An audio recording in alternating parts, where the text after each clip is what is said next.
Welcome to the High Dev Perspective. This is episode 5, and I'm going to title this episode Mercury Retrograde Week 1 Recap.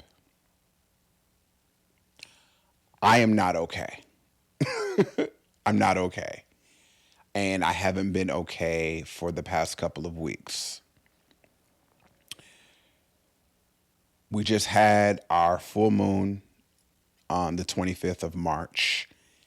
And for those who aren't aware or know this about me, I am a water placement. I am a double water placement. Basically, I'm a double Cancer. And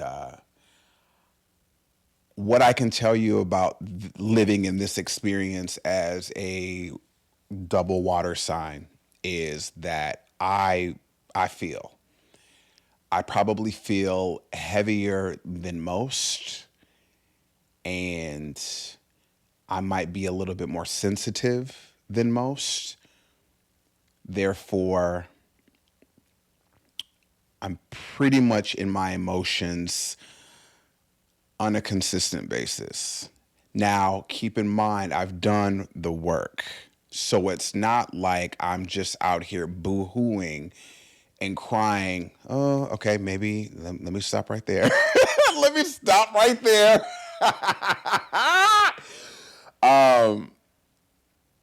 But let me just say this. I have done the work when it comes to my growth and, my emotions and whatnot. When we had this full moon, okay, so one thing about cancers, well, I can't speak for everybody, but I'm going to speak for me. I am somebody who I rule under the moon. Therefore, I have a lot of my emotions are based through the moon. So I have what they call every month a spiritual cycle. I ain't even gonna front you. I got a spiritual period. And during this particular cycle for the month of March, it was a little bit more interesting than the others. I found myself very irritated and irritable with the day to day routine. Conversations started to become bothersome. I don't even know if that's a word, but we're going to use it. I was just very irritated, times 10. And because I was aware that I was irritated, I realized, okay, something's not right internally because I'm now in a space where even having communication with people, I tend to, what's the word? I just really got irritated with people. And I felt like I wasn't at my best. And because I was aware of that, like I normally do, I take 10 steps back and I was just like, all right, what's going on? You find you're not at your best. I found that I was not at my best. And because I knew that I wasn't at my best, I knew that it was time for me to isolate myself from other people because if I'm not giving myself a 10, I'm not giving them a 10. And because like I said I was aware of that, that's when I went rogue. And normally during the full moon, it's like a day, just a day to myself, a day or two. This particular full moon had me in isolation for 7 days to myself. I was not in my phone. Everything bothered me. Social media bothered me. Television bothered me. Everything. My family bothered me. Truth be told, my family bothered me. My friends bothered me. And that's when I knew that I needed to ground myself and get myself back to 100. So normally during this time when I experience this kind of cycle, I I revert back to my mind, body, soul, spirit, and shadow. And I put a lot of emphasis in all of those categories to build myself up to get back to, you know, the best version of myself. And that's what I did. It was really interesting though. It was really, really interesting because like I said, I normally my cycle tends to just be about a day or two, you know, to myself. Whereas this one was like 7 days. And I was checking in with myself each day and I was just like, bro, you're still irritable. You're very, very irritable. You're agitated. You're aggravated. Everything is just bothering you. Like you're rude. I found myself very disrespectful to even to myself. So I put myself on timeout. Essentially, that's basically what I did. I put myself on timeout, and I came back out of this, I guess, brand new, better than ever. But then the worst part about it was, as soon as I got out of it, we get into Mercury retrograde. Now, here's another fun fact regarding Mercury retrograde. My Mercury is also in Cancer.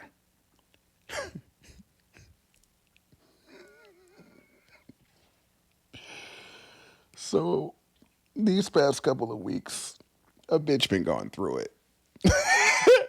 I gotta stop saying going through it. I have been growing through it. There is a lot of isolation going on right now, and I felt compelled to share this experience in the moment as it's happening. So I've been documenting everything, the highs and the lows, as far as what I've been experiencing from the supernatural of my regular day to day to the chaos within the Mercury retrograde. Now, I'm not going to get too much into what, you know, Mercury retrograde is. I think everybody knows what it is, but essentially the planet is in it's oh, excuse me. It is rotated. So it's not moving forward, it's going backward. I think I'm saying that correctly. Anyway, so communication and your day to day is a little bit wonky during this period. We it ends April 24th, I believe. Yeah, it ends April 24th.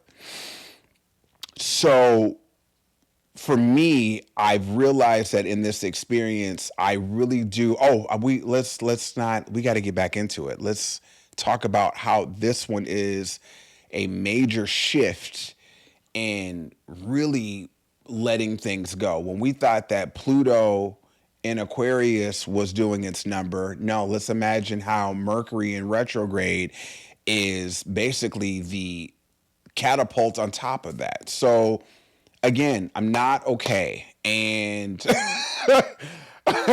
and because I'm aware that I'm not okay, I just have to sit and process what I'm experiencing. It's like another level of suppression of things that are now popping up and coming up to the surface that I wasn't aware of subliminally. And this is kind of interesting because I've been writing this down in my journal. I'm just kind of allowing this Mercury retrograde to do its number if this is what it's supposed to do as far as getting me to the best and the greatest version of myself. I'm now coming into union with my soul tribe.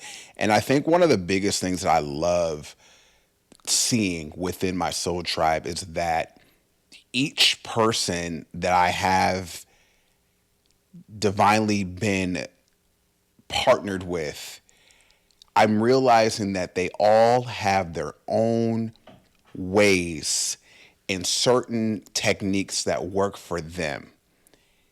And perfect example, when it comes to me, like I said, I am an earth element. So I do a lot of meditation. I am somebody that needs to be under the sun and under the moon. I have to ground myself on a day-to-day basis. I play with crystals. I have to have crystals on me at all times. I have certain affirmations that I say throughout the day. I mean, the list goes on and on and on and on ways that I allow myself to connect and keep myself balanced, a strong connection with myself, a strong connection with the divine, and just a strong connection with reality itself. There was a experience that I had, and I tried to put one of my techniques that work for me onto somebody else. And I realized in that moment that that's not going to work for them because they already know what works for them. And I think the reason why I did that is because I am in a space of healing, right? But when you're connected with your soul tribe, all you're doing in these moments are you're mirroring each other, and you're mirroring the high leveled parts of each other. So there isn't healing is kind of there's still a lot of healing going on in these interactions, and that's the best part that I love about this. Oh my goodness, I can't stress this part enough, because these conversations that I'm having now are so overstimulating. Not only are they overstimulating, but they drive me, they motivate me, they see things in me that I couldn't see within myself because, like I said, we mirror each other. But I found that I was putting on some of my practices to somebody who's already done the work. And it's a little bit different, whereas it's somebody, because I am an empath, and I do love helping others elevate to their highest potential.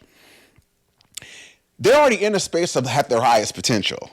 I consider myself at my highest potential. I'm healing.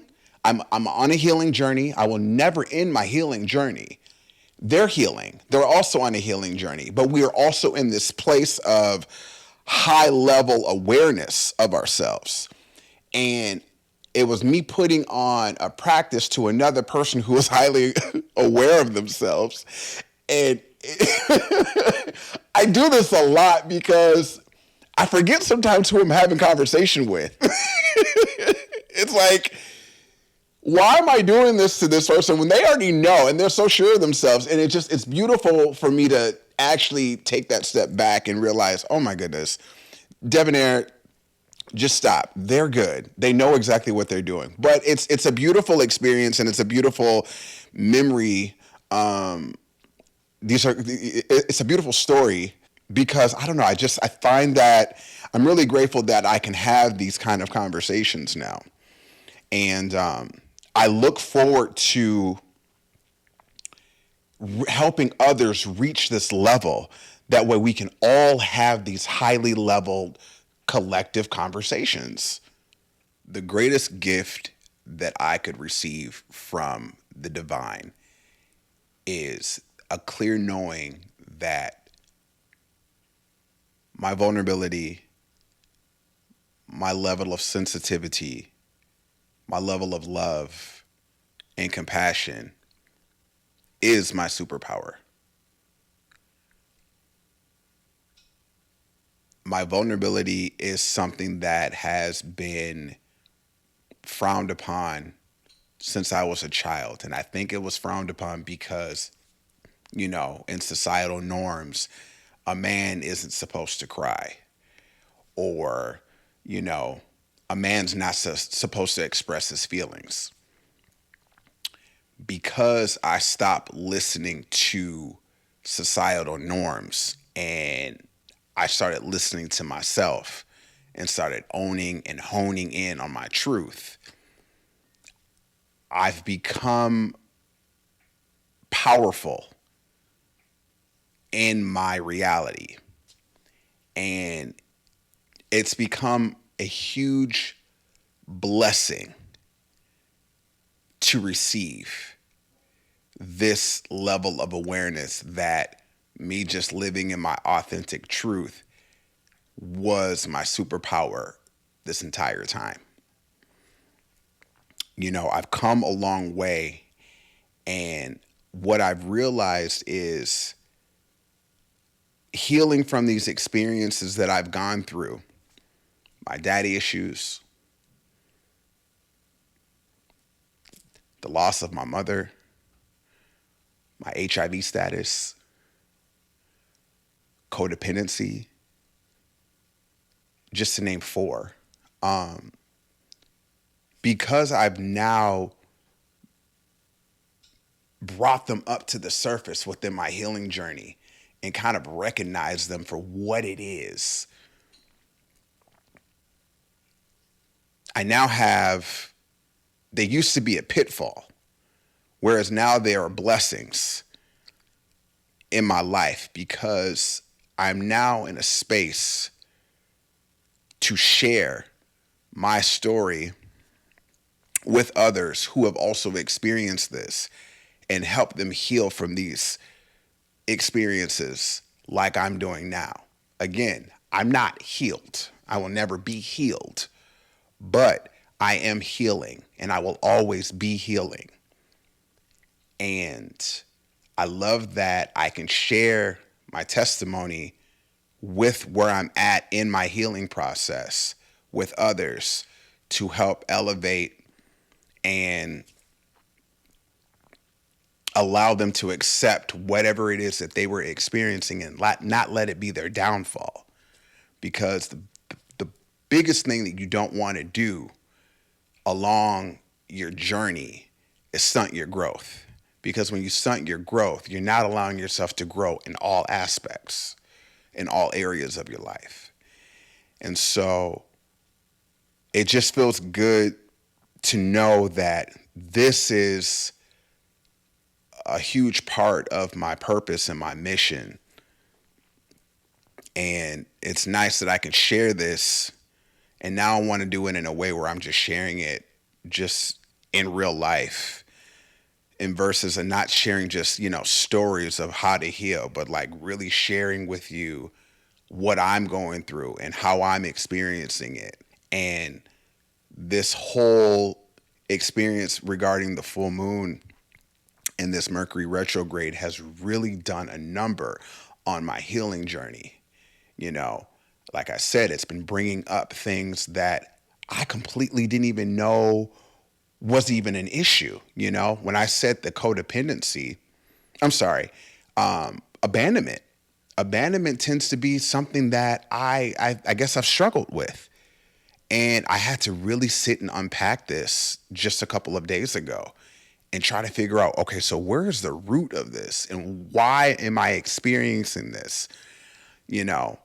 And I'm just really happy that I could be in a space to, one, find, the step one.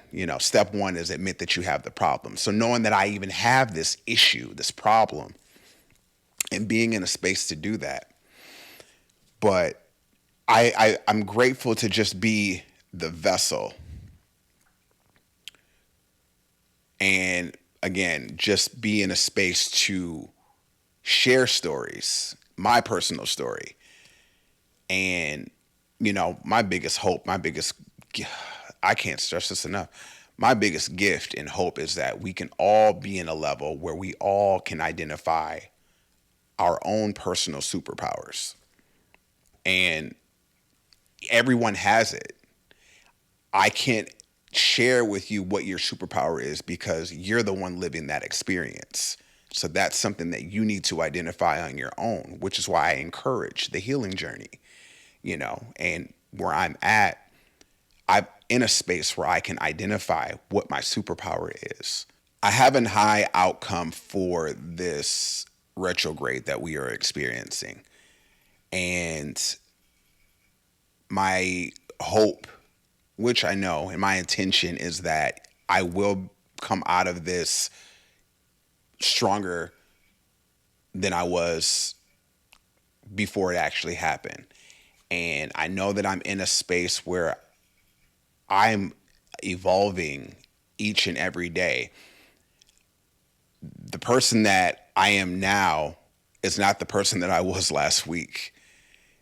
And it's really interesting. And I try to go back into last week and but the only thing I can do is just reflect on experiences. I only hold on to experiences, but not in a way where I let it break me. I let it elevate me. And so with this retrograde, it is supposed to shake the rug from up under you, and I'm genuinely allowing it to happen. Like I said, I am somebody who loves personal growth, and I love the process of evolution. This is something that my grandmother and I have a strong similarity. We have a strong passion in this, and I'm allowing it to do its big number. I'm allowing it to remove what needs to be removed. I'm allowing it to let go of what I need to let go of. I'm allowing it to bring up things that I'm not going to cry. I'm allowing it to bring up things that I wasn't aware of. But like I said, I'm somebody who genuinely just wants to always be better. I want to be better than I was last week. I want to be better than I was yesterday. I want to be better than I was an hour ago. And this is just something that is in my psyche that I can't change.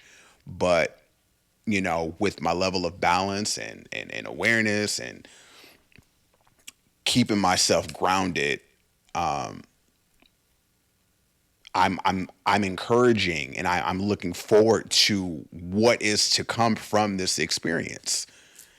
I genuinely encourage you as a listener to allow these transformations to happen, because again, they're not happening to you, they're happening for you.